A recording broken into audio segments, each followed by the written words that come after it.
رہیں گی بیٹھ کر, لیگ پولنگ کرتی رہیں گی, سارے گندے کام گناہ کے کام کر رہی ہیں, لیکن عاشقہ ہیں صاحب. کیوں؟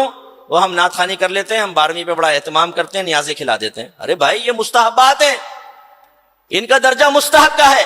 اگر ان میں سے ایک بھی کام نہ کریں, اللہ تعالیٰ میدان معاشر میں کھڑا کر کے آپ سے نہیں پوچھے گا نعت خوانی کی تھی کہ نہیں کی تھی, وہ اٹینڈ کی تھی کہ نہیں کی تھی, تم نے 11ویں 12ویں کی تھی کہ نہیں کی تھی. کوئی سوال نہیں ہوگا, کوئی سوال نہیں ہوگا. ہاں یہ سوال ہوگا میرے نبی کا حکم مانا تھا کہ نہیں مانا تھا. جب نبی کے احکام تمہارے سامنے آئے تھے تو چہرے کا زاویہ بگڑ تو نہیں گیا تھا؟ بیٹھ کے کھانے کی عادت تھی, باتوں کے غازی تھے, یا عمل بھی کیا تھا؟ یہ سوالات ہوں گے. تو صحابہ کرام کی زندگی ہمارے لیے معیار ہے, وہ ہمارے رول ماڈل ہے. دیکھ لیجئے ان کی زندگی نا, جو آج ہم کر رہے ہیں, کیا ان کی زندگی ایسی ہی تھی؟ ثابت کریں ذرا. میں کہتا ہوں, چیلنج کرتا ہوں آپ کو, ایک سنی چیلنج کر رہا ہے آپ کو, ثابت کریں کہ صحابہ کرام نے ہماری طرح روزانہ نعت خوانیاں رکھی ہوں, پروفیشنل نعت خوانوں کو بھاری بھاری لفافے دیے ہوں, وہ ڈیوٹیاں نبھا رہے ہوں, ایک یہاں پڑا فوراً ٹائم دیکھا, دوسری نعت خوانی, تیسری میں, چوتھی میں, 5ویں میں نبی کے نام کو بیچ بیچ کے اپنے بنگلے بنائے, اور آپ کو مطمئن کیا کہ آپ عاشق رسول ہیں, نعت خوانی اٹینڈ کر لیں آپ جنت میں چلے جائیں گے. کیا یہ معیار صحابہ کرام کا معیار تھا؟ حسان بن ثابت نے ایسے ہی کیا کہ ایک دن یہاں نعت پڑھی, وہاں سے پیسہ لیا, یہاں نعت پڑھی, وہاں سے پیسہ لیا, اور کہا تم سب جنتی ہو جاؤ گے. اس کے بعد کوئی پرواہ نہیں ہے کہ رسول کیا فرما رہے ہیں, اللہ قرآن میں کیا فرما رہا ہے. اگر ہے تو ثبوت پیش کریں ہوں گے انشاءاللہ. میں اکثر دیکھیں, میں نعت خوانیوں کا نہ منکر ہوں, نعت خوانوں کا. نعت خوانی ہماری رگوں میں رچی بسی ہے, ہم سنی ہیں, اور نعت خوانی ہم سنیوں کا شعار ہے. شعار کا مطلب یہ ہوتا ہے کہ جب اس کا ذکر کریں تو مخصوص قوم کی طرف ذہن چلا جائے. اگر میں آپ سے کہوں کہ نعت خوانی ہو رہی ہے, بتائیں کون کروا رہے ہوں گے؟ کون کرا رہے ہوں گے؟ ہمارا شعار ہے نعت خوانی, ہم اس کے منکر نہیں ہیں. نعت خوان میرے بھائی ہیں, میرے بچے ہیں, لیکن جو غلط روش چل پڑی میں اس کو آپ کو سمجھا رہا ہوں. ہم نے نعت خوانی کو اتنا پروموٹ کر دیا کہ جو اصل چیز تھی اطاعت رسول, وہ پیچھے ہو گئی. نعت خوانوں کو وہ عزت دی ہے کہ آج ایک باپ اپنے بیٹے کے بارے میں فیصلہ کرنے کے اندر دقت محسوس کرتا ہے کہ اس کو عالم بناؤں یا نعت خوان بناؤں. ایک باپ نے مجھ سے کہا کہ مصعب, میں میرا بیٹا آپ کو بھی سنتا ہے اور ایک مشہور نعت خوان کا نام لیا, اس کو بھی سنتا ہے. اب میں سوچ رہا ہوں کہ میں آپ کی لائن پہ ڈالوں یا اس کی لائن پہ ڈالوں. بھائی نعت خوانی بہت اچھی چیز ہے, نعت خوان میرا سر کا تاج, لیکن میں دائرہ میں رہ کے پوچھتا ہوں, قرآن حدیث سے کوئی ایک فضیلت تو نعت خوان کی پیش کر دو. لائیے, آپ کو چیلنج قیامت تک لے آئیے گا کہ نعت خوان کا یہ مایا, یہ وقار ہوتا ہے, یہ عزت ہے, یہ اس کو قبر میں راحت ملے گی, یہ میدان محشر میں اس کے لیے اللہ نے انعام رکھا ہوا ہے, ایک بھی نہیں ملے گی. یہ ہمارا بنایا ہوا اسٹینڈرڈ ہے کہ آج ایک آپ کے محلے کا عالم دین جو زیادہ معروف نہ ہو, جب مشہور نعت خوان آئے گا تو وہ عالم دین کونے میں نظر آئے گا, اور آپ نعت خوان کے لیے بڑا سا صوفہ رکھیں گے, آپ سمجھیں گے اب یہ نعت پڑھے گا تو بس ہم سیدھے جنت میں پہنچیں گے. عالم دین سے سیکھنے کے لیے تیار نہیں.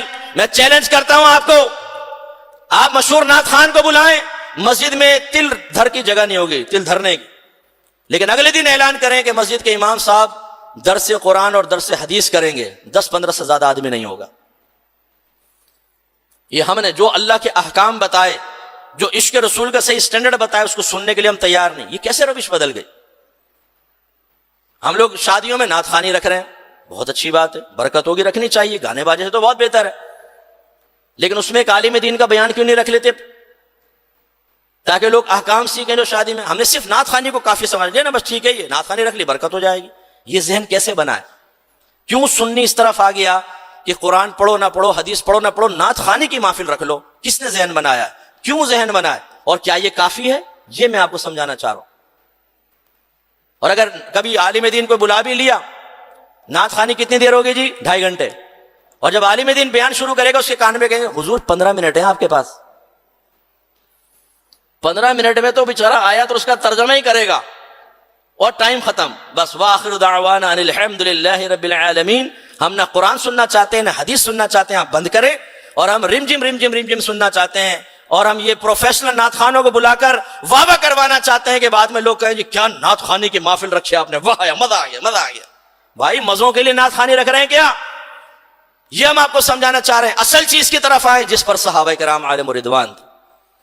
زندگی کے 2 یا 3 واقعات آپ کو ایسے ملیں گے, وہ بھی خاص ایک مقصد کے لیے, کہ جب کفار نے شیروں کی شکل میں ہمارے نبی کے اوپر حملہ کیا تو سرکار نے حسان بن ثابت سے فرمایا, حسان آپ اشعار کی شکل میں ہی ہماری طرف سے جواب دیں.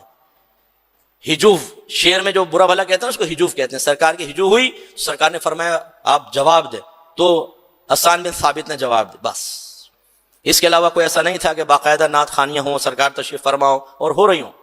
لیکن میں پہلے کہتا ہوں ہم اس کو منع نہیں کرتے، نعت خوانیاں ٹھیک ہے، ہمارا مسلک اور مذہب کا حصہ ہے. لیکن مسئلہ کیا ہے کہ اس کو اتنی امپورٹنس دے دی گئی ہے کہ اب قرآن اور حدیث ہماری نگاہوں میں بہت ہی کم ہو گئے، علماء کی اہمیت ختم ہو گئی. میں آپ کو علماء کے فضائل پر مشتمل بہت ساری آیات، حدیثیں، اقوال بزرگان دین ثابت کر سکتا ہوں. آپ کم از کم ایک فضیلت تو کسی نعت خوان کی لا کے بتائیے نا. جب نہیں ہے تو کیوں آپ کا یہ ذہن بنا کہ ایک عالم دین کو سنا نہ سنو، نعت خوان کو سنو، وہ بھی پروفیشنل، وہ بھی ریاکاری کرنے والا. چودھری صاحب نے کہا ہے 2 شعر ان کے لیے، حضرت نے فرمائش کی 2 شعر ان کے لیے، اور انہی کے شعر پڑھے جائیں گے. غریب کوئی کہتے نا میرا بھی پڑھ دو 2 شعر، سمجھ پڑے رہے، اس بیچارے کے نہیں پڑھے جائیں گے. چودھری صاحب، حاجی صاحب، سیٹھ صاحب، فلاں صاحب، ان کے بچے بھی اگر کہیں گے نا ابو یہ پڑھوا دیں تو وہ بھی پڑھے گا نعت خوان. کیا کر رہے ہیں آپ؟ اور آپ اس سے مطمئن ہیں اس زندگی سے؟ اس نے ہمارے اہل سنت کو تباہ کر کے رکھ دیا. ہم معمولات اہل سنت میں مشغول ہوئے، مستحبات اختیار کیے. صحابہ کرام نے جو ذمہ داری لی تھی اس ذمہ داری کو ہم بھلا بیٹھے. اس لیے ہماری مسجدوں کے اندر دیکھیں، بڑی بڑی مسجدیں ہیں، ایک مدرسہ درس نظامی کا نہیں نظر آئے گا آپ کو. حفظ، ناظرہ اور نعت خوانیاں، بس کوئی پروڈکشن نہیں ہے. نوجوان اگر علم سیکھنا چاہتا ہے، وہ عالم بننا چاہے، مفتی بننا چاہے، کوئی اسٹیج نہیں ہے ہمارے پاس.